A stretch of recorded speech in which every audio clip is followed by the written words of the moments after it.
When Peter saw the strong wind, he became afraid and began to sink.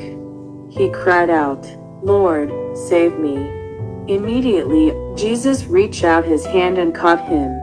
Jesus said to Peter, "You of little faith, why did you doubt?"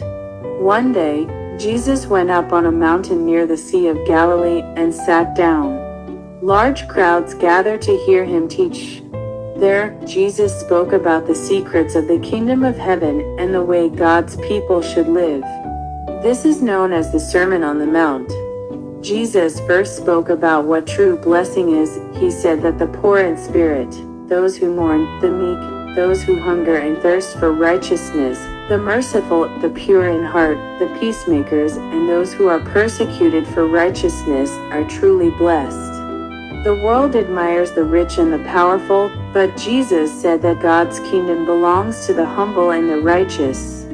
Jesus also said, "You are the salt of the earth and the light of the world." Salt gives flavor and keeps things from spoiling, and light shines in the darkness. We are called to be the ones who bring goodness into the world. Just as light shines in the darkness, our lives should reflect God so that others may see Him through us. Jesus taught that what matters most is not outward actions, but the heart. The command "do not murder" also means we must guard against hatred in our hearts. To avoid adultery, He said we must first deal with lustful desires within. He also taught, "Love your enemies and pray for those who persecute you." Though this is not easy, it is the way to become merciful and complete, like our Heavenly Father.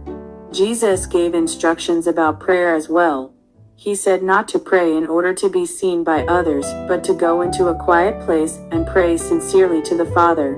It was then that He gave us the Lord's Prayer, teaching us to ask for God's will to be done on earth, as it is in heaven. Jesus also said, "Do not worry.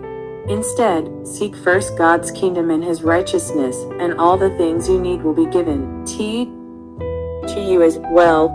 Jesus also taught that we should value treasures in heaven more than the pleasures of the world. He reminded people to examine themselves before judging others and to treat others as they would like to be treated. In a poor region, a woman came to Jesus, deeply troubled because her daughter was possessed by a severe demon. She was crying out in desperation. When Jesus was in that region, the woman approached Him and pleaded, "Lord, my daughter is severely tormented by a demon. Please heal her." Jesus replied, "I was sent only to the lost sheep of Israel. It is not right to take the children's bread and give it to the dogs." But the woman responded with faith and humility, accepting His words yet continuing to seek His help.